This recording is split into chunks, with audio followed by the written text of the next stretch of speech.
In the first week of May 1945, Europe was in ruins, German cities were smoking, the fronts had collapsed, and the Reich's communications were a confusing mosaic of contradictory orders. After Hitler's suicide on April 30th, Karl Dönitz, hitherto commander of the U-Boot-Waffe and appointed by Hitler as his successor, inherited, in addition to the title, an impossible situation, negotiating surrender without immediately collapsing an already disintegrated army and society. Dönitz quickly understood two opposing realities. On one hand, the German naval structure, and particularly the submarine service, had suffered enormous losses but still retained hundreds of units in varying degrees of operability and numerous ships under construction. On the other hand, the immediate priority of the new head of state was to avoid brutal occupations, secure more lenient surrender conditions for prisoners, and especially prevent Soviet forces from taking absolute control of certain theaters and sensitive material. In this context, decisions about the fate of the U-boats converged in a mix of military pride, political calculation, and logistical panic. While leaders and generals negotiated the terms of surrender, the Kriegsmarine experienced hours of confusion and desperate acts. In the days prior to and during the transition of power, numerous scenes of self-destruction were recorded, crews sabotaging installations, shipyards where valves were opened and bilges flooded, and small groups preferring sinking over handing over their vessels. In early May, from within the German Naval Command, the coded order known as Regenbogen, or Rainbow, was issued, which provided for the mass scuttling of the submarine fleet to prevent its capture. Although the exact chronology and extent of this order remain debated among historians, its mere existence undoubtedly triggered a wave of sinkings and sabotage actions in numerous German ports. The dynamic was strange. In some cases, the scuttling order arrived before surrender was formalized. In others, it was revoked within minutes by the same command when the political consequences of a mass sinking became evident.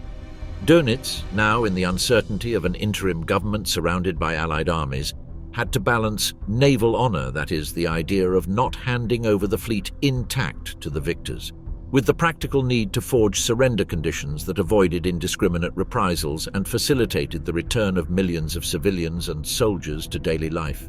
The results were mixed. Dozens of ships were effectively sunk by their own crews, but a significant number of U-boats followed instructions to surrender and sail to Allied rendezvous points. May 7th and 8th marked the culmination of that collective agony. The general surrender of German forces officially took effect, and the process of transferring control began. Many U-boats, already damaged or sabotaged, could not depart. Others, however, received orders to surface and head to designated latitudes and Allied ports to formalize their surrender. In the following days, images multiplied of submarines lined up on the surface, improvised white flags and exhausted crews waiting for the arrival of Allied boarding patrols. The scene was both theatrical and mournful. War machines that had been the backbone of the German submarine offensive for years now emerged to be stripped of their secrets. From a logistical and operational point of view, the surrender posed an immediate problem: where to concentrate and control such a large number of submarines dispersed across the Atlantic, the North Sea, and the Norwegian fjords.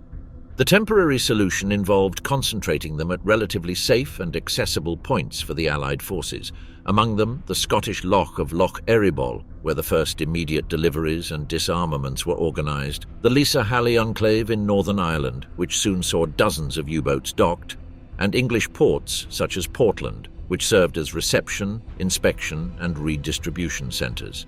In these spaces, the neutralization work began, taking control of the vessels, requisitioning documentation, confiscating code books, and assessing the general condition of the submarines. Numerically, the final figures for the period reflect both the scale and the confusion. Hundreds of U-boats are accounted for in various states, some already sabotaged or sunk, others intact and ready for delivery. And after the first weeks, the Allied powers began to outline a common policy regarding their fate: retain a small portion for technical evaluation and distribution among the victors, and dispose of the rest through controlled destruction. That decision would be the one to seal, in the following months, the fate of the majority of the captured submarines. The rise of U-boats from the Atlantic and the fjords. The German surrender brought with it an image that had been unthinkable until then: The North Seas, the scene of invisible hunts, began to fill with metallic shadows slowly emerging from the depths. They were the German U-boats which, following Karl Dönitz's orders, surfaced with open hatches and the white flag flying from their masts. For whole days, the Atlantic seemed to return to the world the ghosts of a submarine war that had sown fear for 6 years. In the skies over the North Sea and the northeastern Atlantic, Allied patrol planes monitored every movement. Radar waves detected signals from vessels that until the previous week had been targets to destroy. Now those same pilots watched in disbelief as the German submarines slowly sailed on the surface, heading for the ports designated by the surrender. British reports described the scene with a mixture of astonishment and relief. Dozens of grey hulls advanced north, obeying orders that end the longest battle at sea.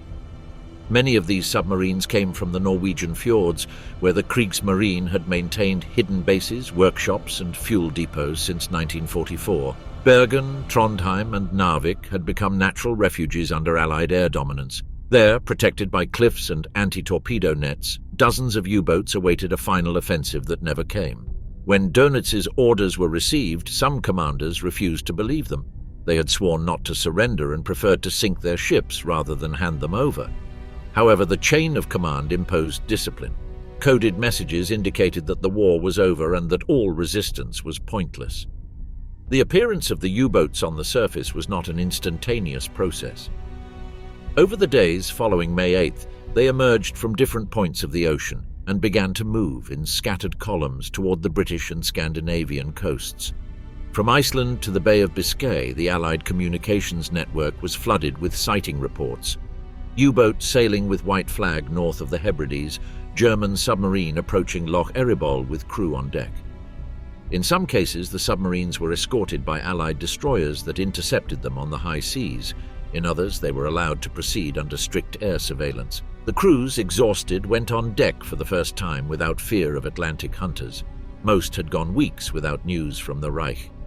They had fought until the last days, even after Hitler's death, and only the coded voice of the High Command confirmed the end. Some of the youngest, barely 20 years old, did not yet understand what surrender meant. Others, veterans of campaigns since 1939, accepted defeat with a mixture of relief and shame. The war diaries of British commanders record that many German sailors cried when boarded, while others stood firm in formation, awaiting capture orders. On the coasts of Norway, the U-boats began to gather en masse. The fjords resonated with the echo of diesel engines shutting down for the last time. In Bergen, more than 40 submarines lined up under the gaze of British officers. In Trondheim, flags with the swastika were slowly lowered, replaced by improvised white cloths. The scenes were captured by Allied photographers and cameramen aware that they were documenting the twilight of one of the most feared weapons in modern naval history. In the Atlantic, the situation was more complex. Dozens of U-boats were on active missions when the war ended. Some had set sail for the United States, others patrolled off Canada or Ireland. Upon receiving the surrender order, many surfaced in areas where there was no immediate authority. The crews had to improvise signs of peace, bedsheets, white shirts, or handkerchiefs tied to the antennas. Even so, not all encounters were peaceful. In at least 3 confirmed incidents, Allied planes opened fire before realizing they were dealing with surrenders. In other cases, submarines chose to scuttle themselves rather than risk a fatal misunderstanding. The spectacle that followed was of unprecedented magnitude. From the Scottish coast to the waters of Northern Ireland, columns of smoke and periscope trails marked the passage of surfacing submarines. British authorities began organizing safe routes to guide them to designated ports. On these journeys, some submarines suffered mechanical failures or ran aground on rocks.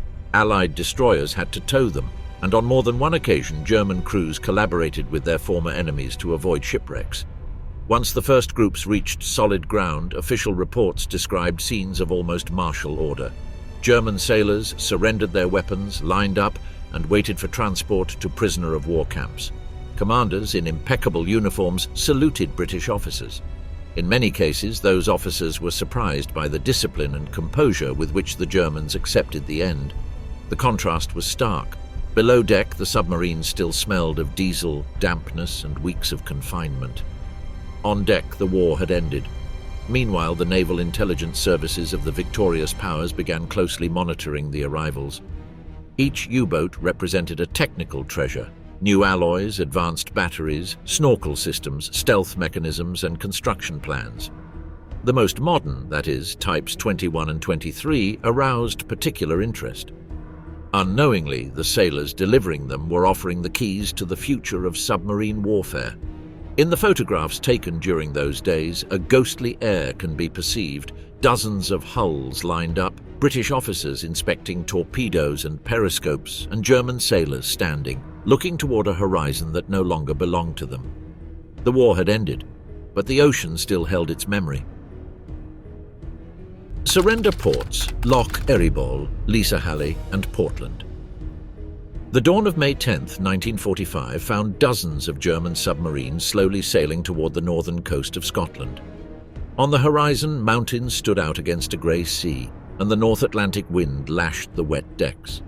The Royal Navy had designated the remote Loch Erebol fjord in Sutherland County as the first official surrender point. The location was ideal: isolated, difficult to access, and with deep waters that allowed anchoring without risk. There began a parade that the British press would later call the Procession of the Defeated Wolves. The first group to arrive was intercepted by British Beagle-class destroyers. The German submarines, obedient, hoisted large white flags and reduced speed. The British responded with light signals indicating the approach maneuvers. That ritual, repeated over weeks, became an end-of-era ceremony. The naval salute, the opening of hatches, the hoisting of the Allies aboard, and the immediate confiscation of all war material. The crew members were brought on deck, lined up, registered, and taken to transport vessels. During the first days, Loch Erebol received more than 30 U-boats. Each arrival was documented with photographs, technical reports, and crew lists. The procedure was meticulous. British officers, accompanied by interpreters and intelligence agents, boarded to confiscate enigmas, codebooks, nautical charts, and any classified material. Torpedo compartments, ballast valves, and fuel tanks were inspected. Allied engineers were especially interested in technical innovations incorporated in the latest models, such as the Schnorchel, a retractable tube that allowed submarines to operate submerged for long periods. On land, German sailors were sent to improvised camps guarded by Scottish troops. There, the first interrogations took place. Most responded with military correctness, merely confirming ranks, units, and missions. The British soon discovered that the myth of absolute fanaticism was exaggerated. Many of these young sailors appeared more dejected than proud, aware that their war had ended long before they realized it. As the concentration at Loch Erebol grew, the Royal Navy enabled other, larger, and more strategic surrender points. The main one would be Lisa-Halle in Northern Ireland. Located near Londonderry, this port offered better logistical facilities, active shipyards, and direct connection to Allied naval commands. From May 14th, convoys of U-boats escorted by destroyers and frigates began to arrive. Within weeks, more than 40 submarines were lined up at their docks, turned into war trophies.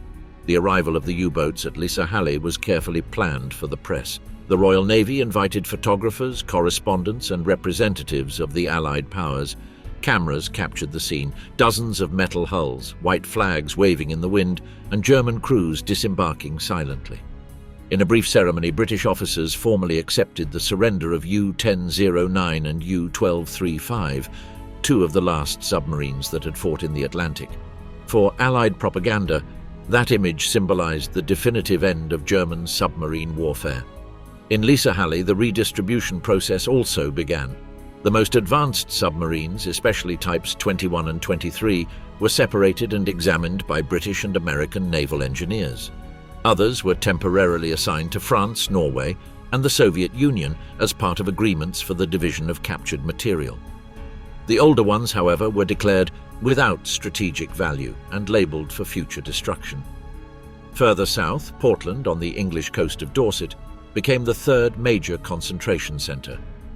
There, both submarines captured in the English Channel and those towed from French, Belgian, and Dutch ports were gathered. Conditions were more complex. Many ships were damaged without fuel or with sabotaged propulsion systems.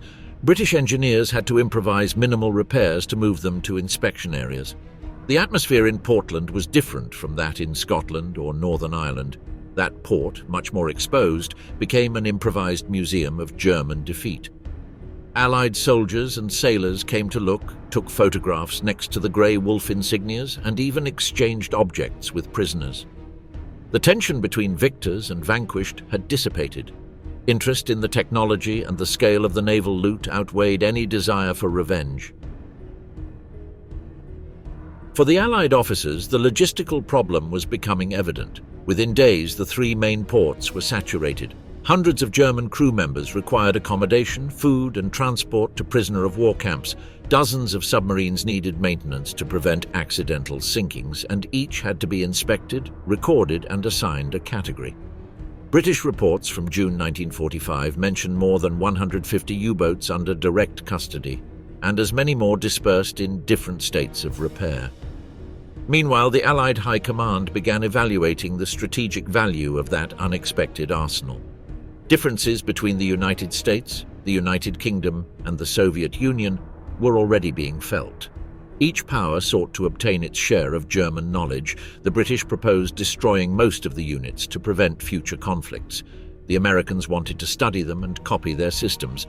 The Soviets demanded an equivalent share in compensation for their losses. The fate of the German submarine fleet became a delicate diplomatic issue before there was even a formal agreement on what to do with it. For the crews, the days passed in a mixture of routine and disorientation. Some were transported by train to Scotland or England. Others remained for weeks in internment camps, unaware of what their future would be. The surrender, which at first seemed like a liberation, turned into an endless wait. Many of them would not return to Germany until 1947. When the last group of submarines arrived in Portland at the end of June, the landscape was surreal. More than 100 grey hulls moored, the rusted decks shining under the rain, and the metallic sound of chains and tugs filling the air. The Reich's fleet, which had prowled the Atlantic for years, lay motionless in enemy ports. Surrender and disarmament process. The surrender of the German U-boats was not a mere symbolic act. It was a meticulous military and logistical operation precisely planned by the Allies to ensure that none of those machines would sail again without their control. Each captured submarine was a capsule of secrets, technologies, tactics, codes, weapons, and documents representing years of German naval research. That is why the disarmament process began as soon as the first submarines touched the docks at Liessehalle, Loch Erebol, or Portland. The orders were clear. Each submarine had to be neutralized immediately. Allied boarding teams, composed of technical officers, interpreters, and armed sailors, would go aboard and take command. The German commander was formally relieved, had to hand over his service revolver and sign a document certifying the surrender of the vessel. Next, a thorough inspection began. The British called it strip and search, literally strip and search. First, codebooks, encryption tables, logbooks, and any encrypted material were confiscated. Enigma devices, still installed in many U-boats, were disassembled piece by piece and transported under custody to naval intelligence centers. Their complete capture allowed the British to confirm that Bletchley Park's decryption services had managed to penetrate almost all German codes during the war. It was a silent victory, completed with fragments of the enemy. Then the weapons were removed. Torpedo compartments were inspected by specialized gunners. Each torpedo was numbered, unloaded, and transported to guarded depots. Periscopes and optical systems were disassembled, anti-aircraft guns sealed, and ammunition removed. In many cases, submarines arrived with torpedoes still armed and the firing system operational. A single mishandling could cause a fatal explosion. Technical teams also took samples of fuel, lubricants, and insulation materials. Scientific interest was enormous. Germany had developed alloys and batteries more advanced than any other power. Ballast tanks, electrical systems, and snorkel mechanisms were disarmed with extreme care. British and American engineers sent daily reports to their respective commands, describing every discovery in detail. These reports already spoke of the new model of submarine of the future, directly inspired by the German Type 21 designs. Simultaneously, submarines were emptied of all technical documentation. Construction plans, repair manuals, and component lists were packed and secretly sent to naval study centers. The Allies understood that the real loot was not the steel hulls, but the information contained within them. For the German crews, the process was humiliating. They had to watch as the enemies dismantled their vessels piece by piece. Many of them, who had lived for years inside those submarines, felt as if they were witnessing a funeral. Some requested permission to retrieve personal belongings, photographs, letters, badges, or the U-Boot-Waffe insignia. Often they were denied. Everything inside the hull was considered Allied military property. Interrogations began almost simultaneously. British Naval Intelligence Division officers focused on commanders and engineering officers. They wanted to know how the new electric turbines worked, how long they could remain submerged, and which areas of the Atlantic had been most lethal for the Kriegsmarine. Radio operators were also interrogated about communication methods, message frequency, and the use of automatic transmitters. The Soviets, for their part, demanded access to those same prisoners and requested interrogation reports, suspecting the British were withholding some of the information. Disarmament also had a symbolic component. In Lisahalli, a formal ceremony was organized where the British flag was raised on the captured submarines.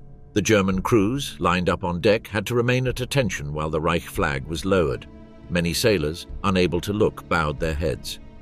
For the Allies, that scene had a political purpose: to show the world the end of the submarine threat that had paralyzed global trade during the war.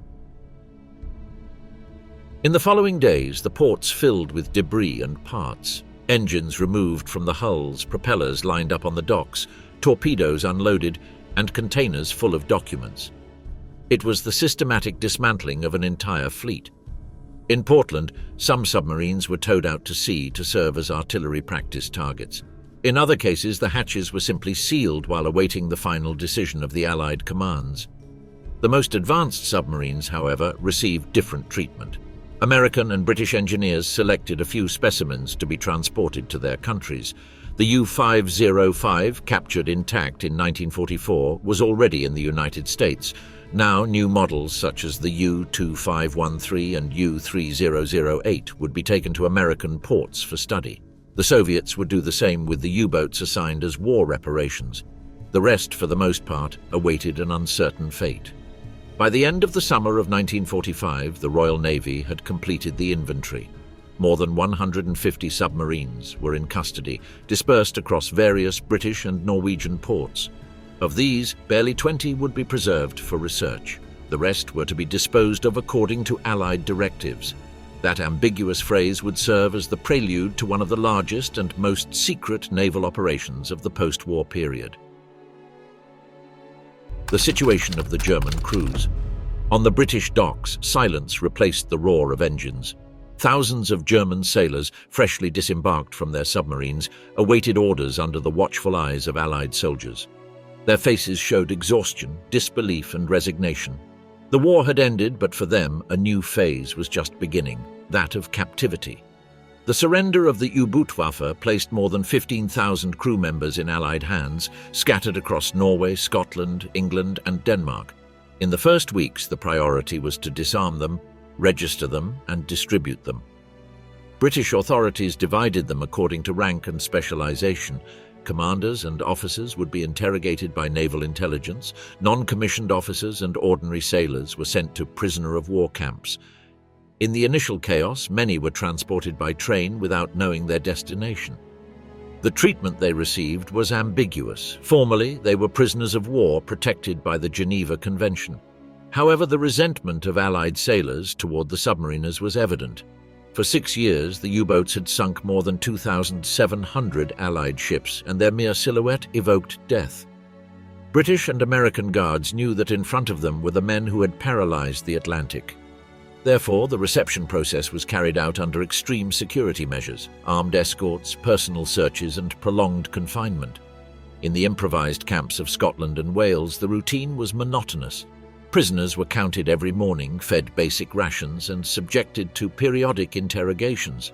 Allied authorities wanted information: routes, combat orders, locations of secret bases, evasion methods, and communication systems. Interrogators used psychological tactics rather than coercion. They knew that the war had broken the spirit of most and that the pride of the U-Boot-Waffe was slowly crumbling. The Comrie camp in Scotland was one of the main interrogation centres. There, dozens of experienced commanders were transferred, including veterans with dozens of sinkings in their records. Each session lasted hours. Their logbooks were analysed and compared with Allied records. British interrogators soon discovered that many submarines had received contradictory orders during the last weeks of the war. Some continued fighting even after the surrender of Berlin, ignoring transmissions announcing the end. The most valuable commanders were sent to London to be interrogated directly by the Naval Intelligence Division. Their knowledge of the new Type 21 and 23 submarines was vital. The British and Americans sought to understand how their electrical systems worked, underwater speed and extended range. The information obtained in these interviews was secretly shared with naval engineering teams in Portsmouth and Norfolk. Meanwhile, thousands of ordinary sailors were transported to larger camps in England and France. Some ended up at Island Farm Camp in Bridgend, others in facilities near Southampton and Manchester. Conditions varied. In the British camps, strict discipline and light work predominated. In the French ones, the treatment was harsher, often motivated by resentment accumulated during the occupation. In Norway, the situation was different. Almost 15,000 German soldiers still remained there after the surrender, among them numerous U-boat crews. The Norwegians, with British support, organised their gradual repatriation. Many sailors were temporarily employed in maritime mine-clearing tasks, a dangerous and mandatory job. Ironically, those who had sown death under the water were forced to clear the seas of their own explosive machinery. Repatriation to Germany began slowly at the end of 1945. The British authorities organised convoys of trains and transport ships to the ports of Hamburg and Kiel, now under Allied control. The men returned to an unrecognisable country, cities reduced to ruins, roads cut off, and a foreign military government administering every detail of daily life. Many had gone months without knowing if their families were still alive. Despite tensions, there were no mass executions or summary trials against the submariners. Most Kriegsmarine officers were not accused of war crimes.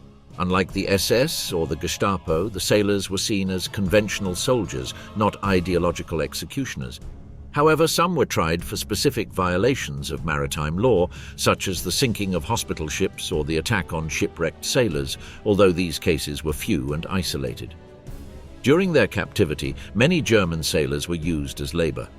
In the United Kingdom, they were employed in agricultural work, railway repair and port reconstruction. British reports from 1946 record that the prisoners showed efficiency, discipline and a remarkable desire to work, a way to regain some lost dignity. Over time, tensions dissipated. Contacts between prisoners and British civilians became more frequent. Some even established personal ties with local families. The end of the war also brought the slow humanization of enemies. Soldiers who had once fought at sea now shared food and conversations about a country they both knew was destroyed. The strategic problem: what to do with more than 150 submarines. For the Allies, the German naval surrender posed an immediate dilemma. Never before in history had a submarine fleet of such magnitude been concentrated under enemy control. More than 150 U-boats had been delivered intact to various North Atlantic ports, and another 40 or so continued to appear weeks after the surrender. This represented a logistical, diplomatic and military problem of enormous proportions, deciding what to do with one of the most technologically advanced forces of the 20th century. In the days following the surrender, Allied commanders began issuing contradictory reports. Some British officers supported the idea of retaining part of the fleet for study and training. Others warned that allowing the survival of the U-boats meant keeping a potential threat alive, especially in a world that, barely after the war, was already showing the first tensions between the West and the Soviet Union. The British Admiralty proposed a quick action plan. Under the direction of Admiral Sir Max Horton, commander of the anti-submarine forces during the war, a temporary policy was established. All U-boats would be concentrated, inventoried and kept under custody, but could not be transferred or reused without joint authorization from the Allied Control Committee. Behind this decision were both technical and political concerns. The technical concern was to prevent any Allied power from unilaterally appropriating German technology. The political concern was to prevent the Reich's arsenal from being used as a seed for a future German navy. In the summer of 1945, Joint reports from the Subcommittee on Disarmament revealed that the fleet of captured submarines exceeded all expectations. The units were distributed across Liesehalley, Loch Erebol, Portland, Bergen, Trondheim, Flensburg and Copenhagen, in addition to other smaller bases in the Baltic Sea. The condition of each varied. Some submarines were relics from 1939, others belonged to the most recent models, capable of remaining underwater for weeks undetected. The magnitude of the discovery exceeded the control capacity. The Americans pressured to inspect the most modern specimens as soon as possible, especially the Type 21 and Type 23, which incorporated silent electric motors and revolutionary hydrodynamic hulls. The US Navy considered that knowledge derived from these designs could determine the future of naval warfare. The Soviets, for their part, demanded equal access and a fair distribution. They saw in these submarines a unique opportunity to modernize their fleet and balance the power in the seas. The division of the naval spoils became a thorny diplomatic issue. In July 1945, during pre-Potsdam conference meetings, the British, American and Soviet delegations agreed to divide the captured material into three major categories: reusable weaponry, scientific technological material, and equipment destined for destruction. However, the interpretation of each category varied according to the interests of those applying it. In practice, the British began secretly removing the most valuable equipment: engines, gyroscopes, optical periscopes, and silent propulsion systems. The Americans transferred several submarines to their bases, arguing that they needed engineering evaluations. The Soviets formally protested, accusing the Western powers of hiding entire units. By the end of 1945, each power had taken possession of several U-boats for their own studies, marking the beginning of a technological race that would extend throughout the Cold War. Meanwhile, the ports remained crowded. The Royal Navy had to feed, guard, and maintain dozens of submarines that no longer had practical use. Some were rusting at the docks, others without crew or maintenance began to slowly sink due to leaks. Technical reports warned that keeping them afloat was costly and dangerous. In addition, trained Allied crews were needed to move and tow them to safe areas, a task that required resources the United Kingdom could not continue to allocate indefinitely. The strategic problem turned into a matter of space, money, and safety. If the submarines were preserved, they represented a burden. If destroyed, an invaluable technological heritage would be lost. In London, the debate reached Parliament. Some deputies questioned the decision to sink them. The U-boats are a testament to naval engineering. Destroying them would erase a source of learning that rightfully belongs to us by conquest. Others, however, insisted on the risk of accidents or leaks of secrets to third countries. The Allied Naval Committee, meeting in September 1945, finally decided on a balanced measure. A reduced number of submarines would be distributed among the three main powers for study, each entitled to 10 units, and all others would be destroyed in a controlled manner. Thus was born the draft of what would soon be known as Operation Deadlight. The plan stipulated that the submarines had to be towed out to sea to an area northwest of Ireland and sunk using explosives, artillery, or by opening valves. The decision was presented as a measure of safety and naval cleanup. However, many officers regretted the waste. The U-boats, which had cost millions of marks and hundreds of lives, were now simple objects condemned to disappear at the bottom of the Atlantic. Preparations began in the autumn. British technical teams inspected the hulls, calculated buoyancy, and organized the towing convoys. Three main sinking areas were designated, coded as XA, XB, and XC, located between 100 and 130 miles northwest of Lough Foyle. Each submarine would be taken there and sunk under naval supervision. It was a monumental task, and no one could foresee how many accidents it would cause. The technological value of types 21 and 23. Among the hundreds of submarines surrendered to the Allies, there were two classes that drew immediate and almost reverential attention: the Type 21 and 23 U-boats. These units represented the culmination of a technical evolution that the war had accelerated to unforeseen limits. In their design was the conceptual leap that would transform modern submarine warfare, moving from a ship that could submerge to a true vessel conceived to operate permanently underwater. The Type 21, also known as Electroboot, was the Kriegsmarine's most ambitious project. Built from 1944 onward, It was a submarine intended for a conflict that was already being lost, but designed with a vision of future warfare. It measured 76 meters in length, could reach a submerged speed of 17 knots, and had a range that doubled that of previous models. Its elongated hull, with hydrodynamic lines and a high-capacity battery system, allowed it to remain fully submerged for up to 10 days, a revolutionary figure for its time. German engineers had learned from defeats. The massive losses of U-boats between 1943 and 1944, under the control of Allied radar and aircraft, forced a redesign. The Type 21 incorporated a new silent propulsion system with independent electric motors for stealth navigation. Its hull was welded, not riveted, reducing noise and leaks. It also carried the Schnorchel, an innovation that allowed diesel engines to be used at periscope depth, drawing air from the surface without visual exposure. In terms of armament, it was formidable. It could launch 18 torpedoes without manually reloading the tubes, thanks to an automatic hydraulic system.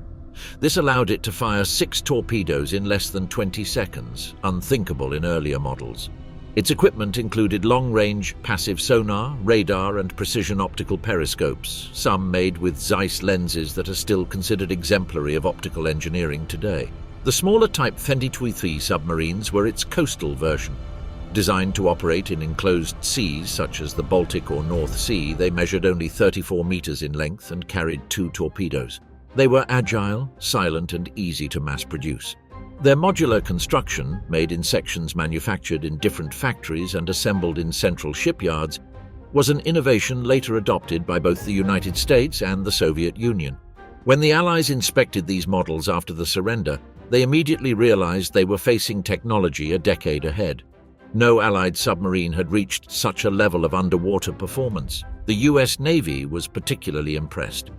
In a report dated August 1945, an officer of the Office of Naval Research wrote, "The Type xxiii is the first truly modern submarine. Everything that comes after will be based on its principles." British and American engineers competed for every specimen. The U-2513, U-3008, U-2529 and U-2540 submarines were selected to be moved to Allied ports and subjected to exhaustive tests.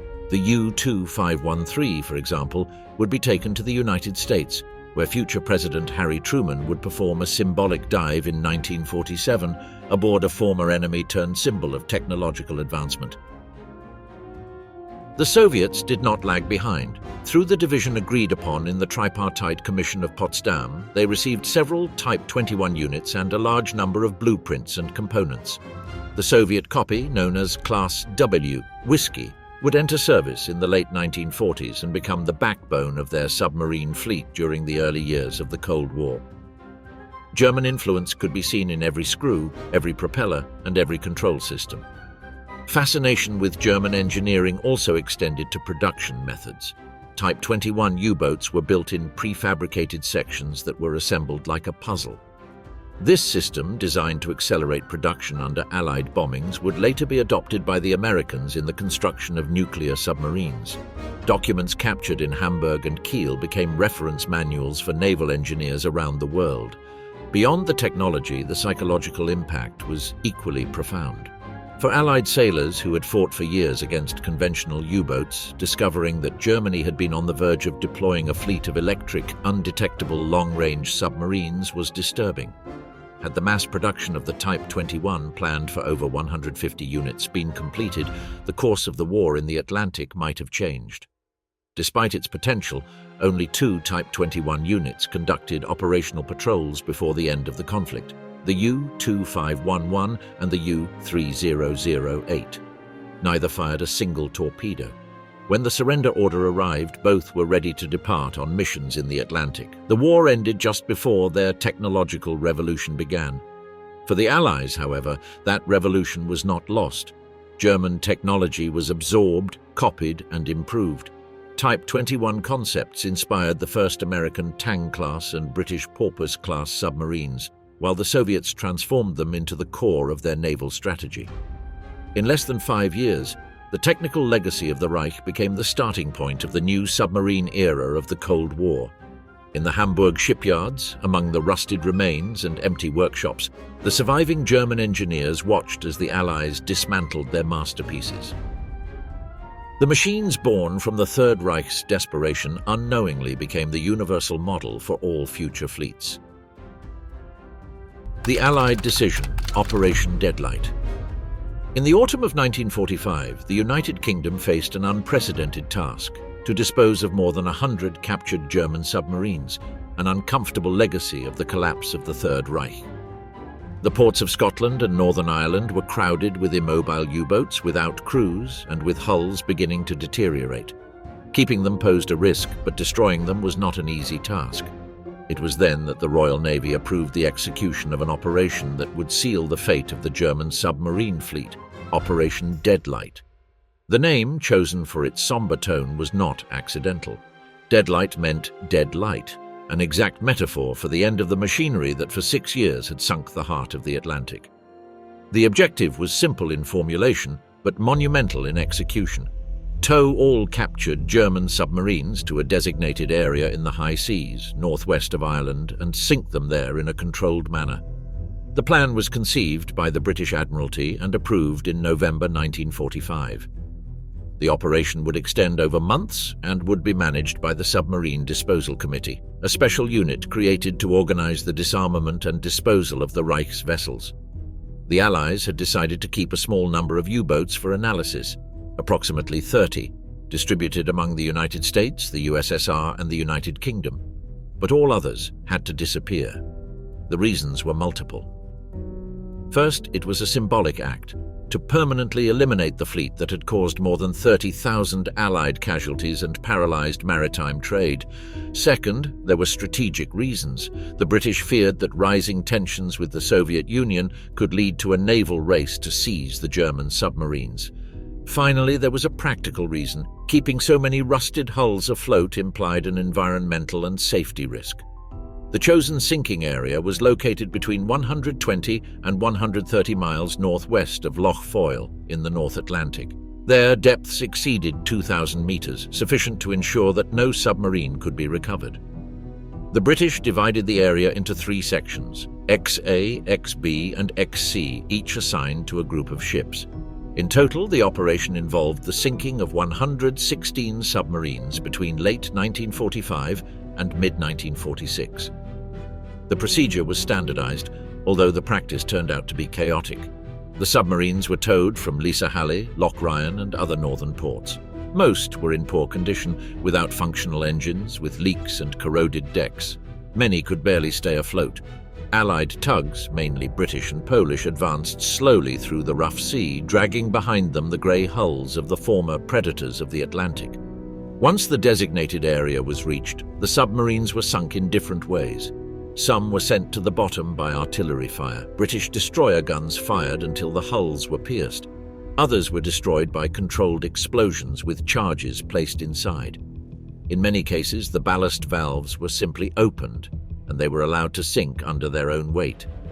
Allied ships remained on the surface until confirming that the submarine disappeared beneath the waves. The conditions of the North Atlantic turned the operation into a logistical nightmare. Winter storms, hurricane-force winds, and constant waves caused more than a third of the submarines to sink before reaching the destination point. Some broke loose from the tugs and were lost along the way. Others sank accidentally in unrecorded areas. The sea, unpredictable and hostile, ended up doing the work on its own. Despite the chaos, the British kept a detailed record. Each sinking was documented with date, time, coordinates, and method used. In the archives of the National Archives in Kew, the original lists of the operation are preserved, with marginal notes from the officers who witnessed the sinkings. In one of them, written on January 5, 1946, it reads, "The last U-boat has disappeared. Its conning tower sank slowly until it was lost under the foam. Thus ends the war under the sea." Not all submarines were destroyed immediately. Some were reserved for experimental tests. U-2326 and U-2351 were used as targets for British torpedoes. U-1105, famous for its special rubber coating designed to absorb sonar, was sunk in the Potomac estuary by the US Navy in 1949 during weapons exercises. Ironically, today it is a protected underwater historical site. Operation Deadlight continued until February 1946. Of the 156 submarines assigned to it, 116 were actually sunk, 36 were lost during towing, and 4 were preserved for study or exhibition. Among the best-known survivors are U-505, displayed in Chicago, and U-995, converted into a museum in Labo, Germany. The rest lie at the bottom of the Atlantic, more than 2,000 meters deep. The sea absorbed the remains without ceremony. That was the final burial of one of the most feared weapons in modern history.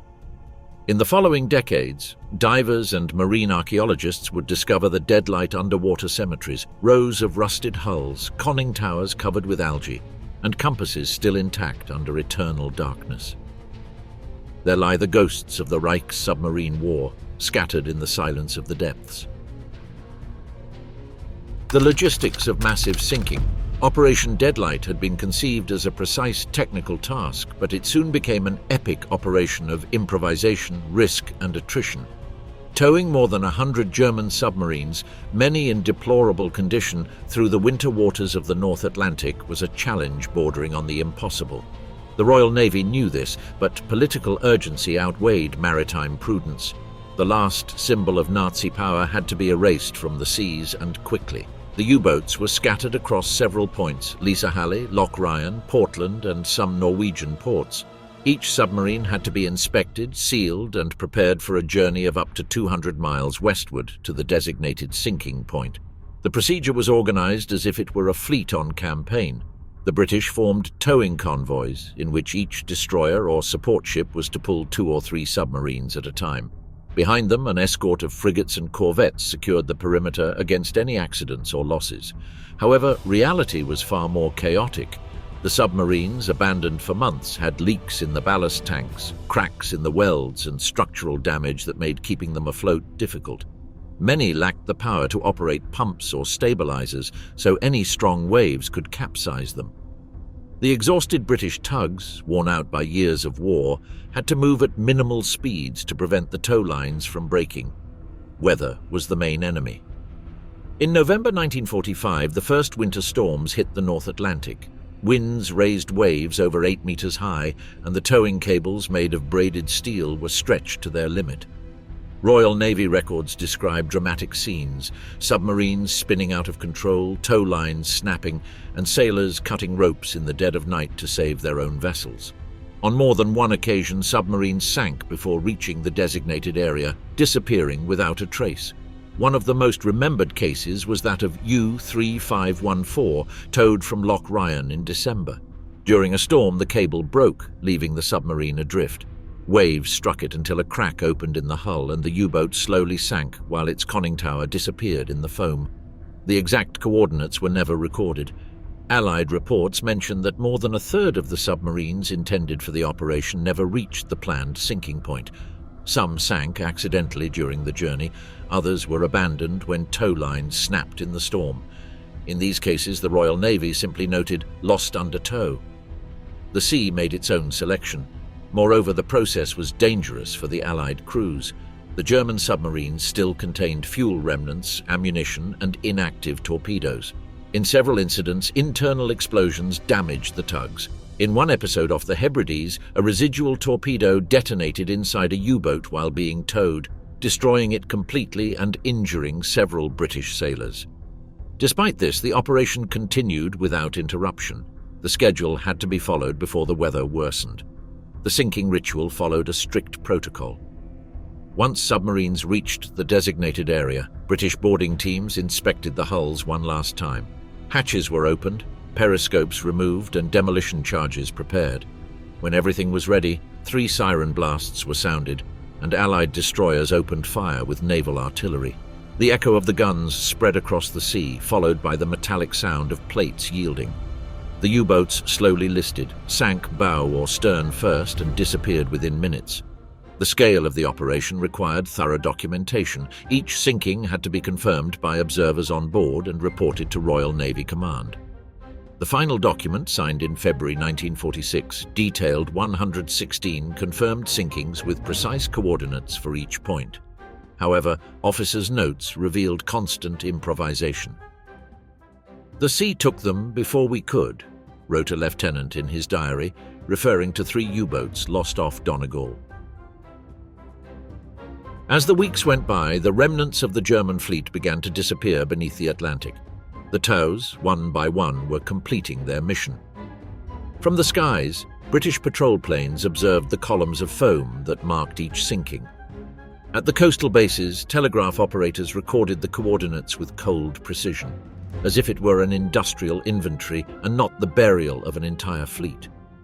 As the operation progressed, the British personnel began to notice the irony. Those same submarines that for years had unleashed terror at sea were now dying anonymously, without resistance, victims of time and weather. The Battle of the Atlantic had ended months earlier, but its final battle, silent and mechanical, was being fought against the ocean itself. When the last group of U-boats was towed from Loch Ryan in January 1946, the waters were covered with debris, pieces of hull, barrels, nets, and broken cables. The exhausted British sailors knew that the task was not yet finished. One step remained: to definitively destroy the submarines that still remained in the ports, those that could not be towed due to the poor condition of their hulls or the risk of explosion. Methods of destruction at sea. When the convoys of Operation Deadlight began completing their mission, the Royal Navy faced a final problem. Dozens of submarines that were impossible to tow still remained. Their hulls, corroded from months of abandonment, threatened to sink at any moment. Some were so damaged that they couldn't even be secured to towing cables. Others, sabotaged by their own crews before surrendering, contained unstable explosives or forgotten munitions. The solution was as drastic as it was definitive: destroy them directly in the ports or coastal waters through fire and controlled explosions. The methods of disposal varied depending on the situation. At the Lisa Halley and Loch Ryan docks, British engineers placed demolition charges inside the submarines. The explosives were located in fuel tanks or torpedo compartments and detonated remotely. The result was a column of smoke and water rising tens of meters, followed by the dull sound of the hull collapsing. In a few seconds, what had been a war machine vanished beneath the waves. Other submarines were sunk using naval artillery. At sea, Royal Navy destroyers used 4.7-inch guns to pierce the hulls. The process, although routine, had something ceremonial. The gunners fired with precision, opening breaches until water began to flood the interior of the submarine. Then they watched as the hull slowly tilted, rotated on itself, and disappeared into a thick whirlpool. In reports, each sinking was recorded with an almost bureaucratic formula: target neutralized, vessel sunk. The simplest and most commonly used method was assisted scuttling. British technicians, accompanied by small teams of German prisoners under supervision, manually opened the ballast valves and lower hatches. Once the air was released from the compartments, the submarine filled with water until it lost buoyancy. Within minutes, the vessel slowly sank, with the stern rising like a steel tombstone before disappearing. It was a hypnotic and silent spectacle, often observed by sailors who understood the historical magnitude of what they were witnessing: the burial of an entire fleet. In Portland, Bergen, and some Norwegian ports, the U-boats were destroyed in chains. The British tied several submarines together, connecting them with cables and detonators, and then sank them simultaneously. The impact of the explosions shook the ground, and the waves struck nearby docks. Sometimes the hulls burst before fully sinking, launching fragments of steel and twisted periscopes into the air. The sea became an industrial cemetery. The symbolic component of these destructions did not go unnoticed. British and American newspapers published photographs of the sinkings, presenting them as the definitive end of Nazi naval power. Headlines spoke of the purge of the Atlantic and the rest of the steel wolves. But behind the triumphalism, there was unresolved tension: the fear that German technology would disappear along with the hulls. Many officers and scientists lamented the loss of machines that represented the future of naval engineering. Some submarines were reserved for military experiments. The US Navy used U-2513 and U-3008 for diving and acoustic measurement tests in the Gulf of Mexico. In Great Britain, U-2326 was repeatedly sunk and refloated for resistance trials. Even the Soviet Union participated in similar exercises with U-boats received as war reparations. The knowledge derived from these tests would be vital for the development of the first Cold War attack submarines. Controlled destruction was not always perfect. Some submarines sank partially, becoming stranded in shallow waters. Others moved during the explosions, sinking outside the planned areas. Decades later, Royal Navy maps would reveal that several of these wrecks remained less than 20 miles from the Irish coast. Over time, they became sites for diving and archaeological study. In the following years, the Atlantic remained silent about that episode. The archives stayed classified until the 1970s, when the first researchers began to reconstruct the fate of the U-boats. In 2001, a British diving expedition located the Deadlight underwater graveyard, with more than 80 submarines still recognizable on the seabed, lined up as if waiting for an order that never came. The remains still lie there, covered by cold corals, entangled in fishing nets, and inhabited by fish swimming among the turrets and torpedo tubes. Reuse of German weaponry by the Allies. When the dust of war began to settle and Europe tried to recover from its devastation, the Allies understood that defeated Germany was still a technological and military goldmine. Despite the rubble, the country housed laboratories, factories, and arsenals that contained the most sophisticated war advancements in the world. And although propaganda insisted on the total destruction of the Nazi military apparatus, the reality was more pragmatic. Much of the German armament was not destroyed but reused. The Soviet Union, which had suffered the highest number of casualties and material losses, was the first to appropriate the technological spoils. From 1945, Soviet engineers dismantled entire factories in East Germany and moved them to their territory. Production lines for small arms, engines, optics, and projectiles were reinstalled in Russian and Polish cities. Among the most valuable pieces was the MG-42 machine gun, the most feared infantry weapon of the conflict. Its rapid-fire mechanism, capable of spitting out 1,200 rounds per minute, served as the basis for the development of the PKM, designed by Mikhail Kalashnikov 2 decades later. In the Red Army training fields, Soviet instructors taught their recruits using the same weapons that months before had belonged to the enemy. Soviet loot was not limited to portable weaponry. The USSR incorporated hundreds of vehicles, anti-aircraft guns, railway artillery, and especially optical and ballistic technology. Post-war T-54 tanks, for example, inherited sighting systems inspired by Zeiss optics captured in Thuringia. Detained or recruited German scientists were sent to Soviet research institutes, some under confinement conditions, others as technical collaborators. Through them, Moscow assimilated the principles of rocket and liquid propulsion design that had powered the V-2 bombs. In the Western Bloc, pragmatism was no less. The United States carried out one of the most extensive knowledge transfer operations in modern history, Operation Paperclip. Under its cover, more than 1,600 German scientists, engineers, and technicians were secretly relocated to American soil. Among them were Werner von Braun and his team, responsible for developing the V-2 rockets. Those weapons, symbols of Nazi terror, would become the starting point of the US space program. From the Peenemünde laboratories emerged the technology that, 2 decades later, would take man to the moon. The Americans also obsessively studied German optical engineering. The Zeiss lights and Hensoldt factories provided lenses, sights, and photographic systems that were incorporated into US Army precision instruments and the first spy satellites. Reports from the US Army Artillery Department detail how German innovations in optics and fine mechanics became the post-war standard for both military and civilian industry. In France, the post-war period brought a similar paradox. Despite resentment toward the occupier, the country made use of abandoned military material. Workshops of the former Wehrmacht in French territory were reactivated, and thousands of German vehicles, including SID KKFZ, half-tracks, Opel Blitz trucks, and captured Panther tanks, were temporarily integrated into the French army. Reconstruction was urgent, and the Western Allies lacked sufficient resources to equip their new armed forces. Norway, Czechoslovakia, Poland, and Yugoslavia followed the same path. In Oslo, the Norwegian police and navy used German Mauser rifles until the mid-1950s. In Prague, Skoda factories were forced to produce spare parts for German tanks under Soviet supervision. In Yugoslavia, partisans transformed German steel helmets into their own equipment, erasing the swastika with paint and replacing it with the Red Star. Post-war Europe was, for a time, a mosaic of armies armed with the same weapons that had invaded them. Even civilian industries took advantage of the Reich's legacy. Telecommunications equipment, aviation engines, presses, and precision tools were integrated into British, American, and Soviet factories. Many dismantled German companies, such as Siemens, Bosch, or Bayer, saw part of their staff and patents absorbed by Allied corporations.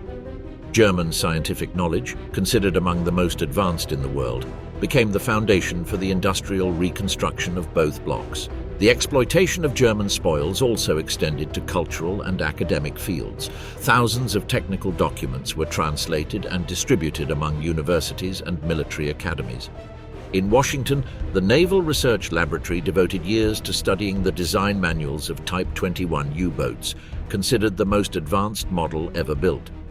In Moscow, defense institutes applied those same formulas to design the first generation of Soviet submarines, which would allow them a few years later to challenge naval supremacy in the Atlantic. Thus, what was not sunk under the waters of Deadlight was recycled in laboratories, factories, and arsenals across half the world. The Reich's iron fueled the reconstruction machines, its science, the weapons of the Cold War, and its engineers, the space projects that would shape the second half of the 20th century. Technology transfer and the birth of the Cold War. The military defeat of the Third Reich did not mean the end of its technological influence. On the contrary, its collapse opened a silent race among the victorious powers. From the ruins of Germany, laboratories, research centers, and arsenals became trophies of a new contest, the struggle for knowledge. Unlike the war that had just ended, this one would not be fought with rifles or tanks, but with plans, formulas, and brains. The Allied powers quickly understood that the military and scientific future of the world would depend on German technology. In the months following the surrender, intelligence teams from the United States, the Soviet Union, Britain, and France mobilized throughout the Reich with a common mission: to locate scientists, engineers, and documents. It was a race against time. Every captured archive, every prototype found in an abandoned factory could represent a decisive advantage in the new global balance that was beginning to take shape. Operation Paperclip, organized by the United States, was the best-known example. Behind its administrative facade lay a plan for the massive extraction of talent. Rocket engineers, physicists, chemists, and doctors who had worked for the Nazi regime were secretly brought to North America. Among them was Wernher von Braun, creator of the V2 rockets that had devastated London. Under the supervision of the US Navy and Army, von Braun and his Peenemünde team would be integrated into ballistic missile programs and later into NASA's space project. The historical irony was evident. The same minds that had built the weapons of Nazi terror would end up building the rockets that would take humans into space. In the Soviet Union, the equivalent operation was called Oswawiakim. Thousands of German specialists were transferred, some voluntarily, others under threat of prison or death, to secret institutes in Moscow, Leningrad, and the Urals. There they worked for years on the development of missiles, supersonic aircraft, and electric submarines. The Soviets copied the V2 rockets almost piece by piece, giving rise to the first R-1 missiles, direct precursors of the intercontinental projectiles that would define the nuclear doctrine of the 20th century. The Sturmgewehr 44 rifle, also known as TG-44, considered the first modern assault rifle, also had direct descendants. The Soviets studied and adapted it, creating the AK-47, designed by Kalashnikov in 1947. The concept of the light automatic weapon with a curved magazine and selective fire was born from German engineering. Within a few years, the legacy of the Wehrmacht multiplied in millions of units produced by both blocs, transforming modern warfare into a conflict of continuous fire. The V-1 and V-2 missiles became the cornerstone of the superpowers' space and ballistic programs. In 1946, the United States launched Project Hermes, using rockets captured in Germany to test launches from White Sands, New Mexico. Meanwhile, the USSR established its test base in Kapustin Yar, where German and Soviet engineers worked side by side under military supervision. From that effort would emerge, a decade later, Sputnik 1, the first artificial satellite in history. The transfer of technology was not limited to weapons. German aviation had left prototypes of jet fighters such as the Messerschmitt Me 262, which inspired the first American and British jets. Swept wing design, cabin pressurization, and axial compression engines were studied meticulously. In just 5 years, the United States developed the F-86 Sabre and the Soviet Union the MiG-15, both conceptual heirs of the laboratories in Bavaria and Prague. Naval engineering followed the same path. Type 21 and Type 23 submarines captured after the war became the model for modern submarine fleets. The Americans built the Tang class, directly inspired by them, while the Soviets launched their Whiskey class and later the Foxtrot class, improved copies of the German design. The war that had ended under the Atlantic was reborn in a new dimension, that of technological espionage and silent superiority. German scientists also played an unexpected role in medicine, physics, and civil industry. At American universities, former Reich members collaborated on the development of nuclear reactors, radars, aviation engines, and advanced medical equipment. In the USSR, they worked on improving particle accelerators and the first propulsion systems for space rockets. German knowledge, stripped of its ideological context, had become a global strategic resource. Almost simultaneously, the intelligence services of both powers began competing for every lost document. There was talk of trains full of technical files, hidden in mines or tunnels, containing the secrets of German physics, industrial chemistry, and precision engineering. Scientific espionage became the first manifestation of the Cold War, a conflict where the most powerful weapon was not the bomb, but information. In the following years, both the United States and the Soviet Union transformed that knowledge into power policies. Nuclear development, the space race, and the production of intercontinental missiles were, in large part, direct heirs of German science of the 1940s. In a world divided by ideologies, the engineers of the Reich became, willingly or unwillingly, architects of the new global order. Controlled destruction and disposal of the remaining armaments. At the end of the war, the Allies understood that military victory had not completely solved the most immediate problem: what to do with the immense arsenal that had supported the Third Reich. In the months following the surrender, it was estimated that Germany still possessed millions of rifles, hundreds of thousands of tons of ammunition, tanks, artillery pieces, aircraft, chemical weapons, and fuel depots. It was a logistical, political, and moral burden impossible to maintain.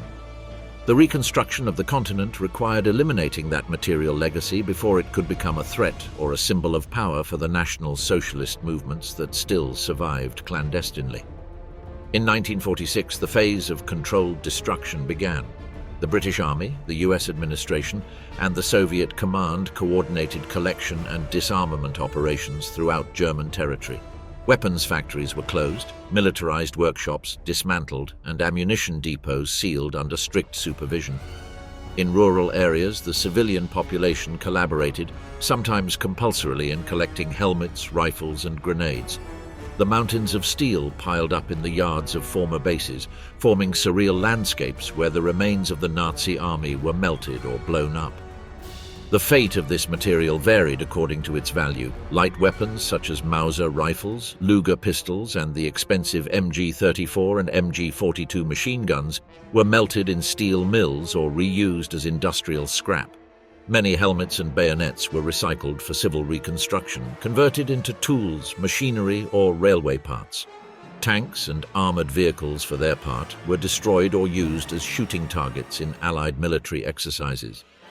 In some cases, engines were repurposed for agricultural machinery or electric generators, a symbol of a forced transformation, from instrument of war to reconstruction machine.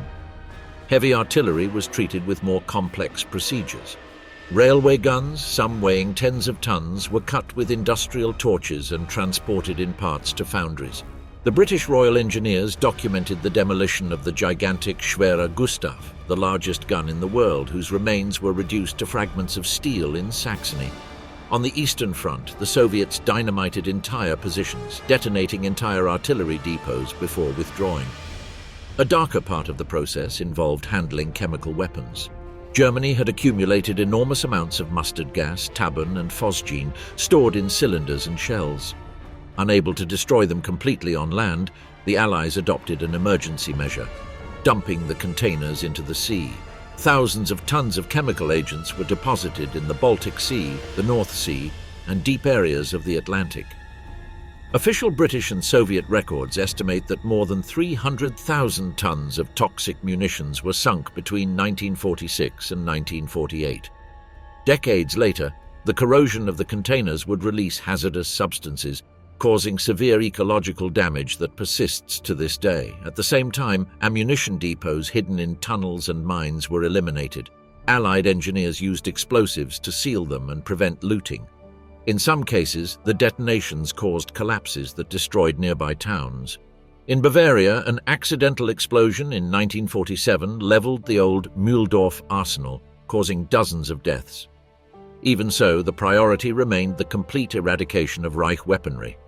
Experimental weapons and captured prototypes, such as V-2 missiles, jet aircraft prototypes, novel radars, and electric submarines, followed a different fate. The most valuable specimens were taken to Allied laboratories, while duplicates were destroyed to prevent technological leaks. The Union of Soviet Socialist Republics, the United States, and the United Kingdom quietly competed to preserve as many pieces as possible, aware that every fragment could become a strategic resource in the emerging new international tension. In the British files of 1948, a symbolic inventory appears. Melted weapons, destroyed vehicles, neutralized explosives. The army of the Reich reduced to raw material. That phrase summarized the will of the victors to erase, at least physically, the trace of the Nazi war machine.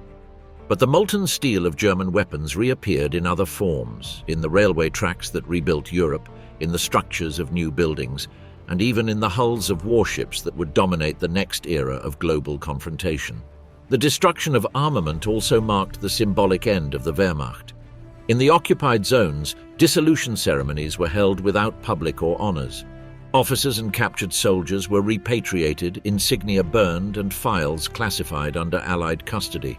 With the melting of the last cannons, not only did the military power of the Reich disappear, but also the possibility of its return. The environmental cost, however, was enormous. The waters of the Baltic and North Seas became cemeteries of steel and chemicals. Even today, Scandinavian fishermen find rusted shells and containers of poisonous gas among their nets. On land, battlefields turned into ammunition dumps remain contaminated with heavy metals and explosive residues. The end of the Third Reich, although total, left an echo that time could not completely erase. In 1949, when the last disposal operations ended, Europe was trying to look forward. Germany began its reconstruction under Allied supervision, and the world was divided into two irreconcilable blocs. The remnants of the Reich slept under cold seas or in industrial furnaces transformed into the foundations of a new order that would be born from its own ashes. And so, while the Atlantic U-boats rested in the depths, the tanks and rifles of the Reich were melted in post-war factories. What had been the most feared machinery of the 20th century dissolved among recycled steel and debris, marking not only the end of an empire but the beginning of the world that followed.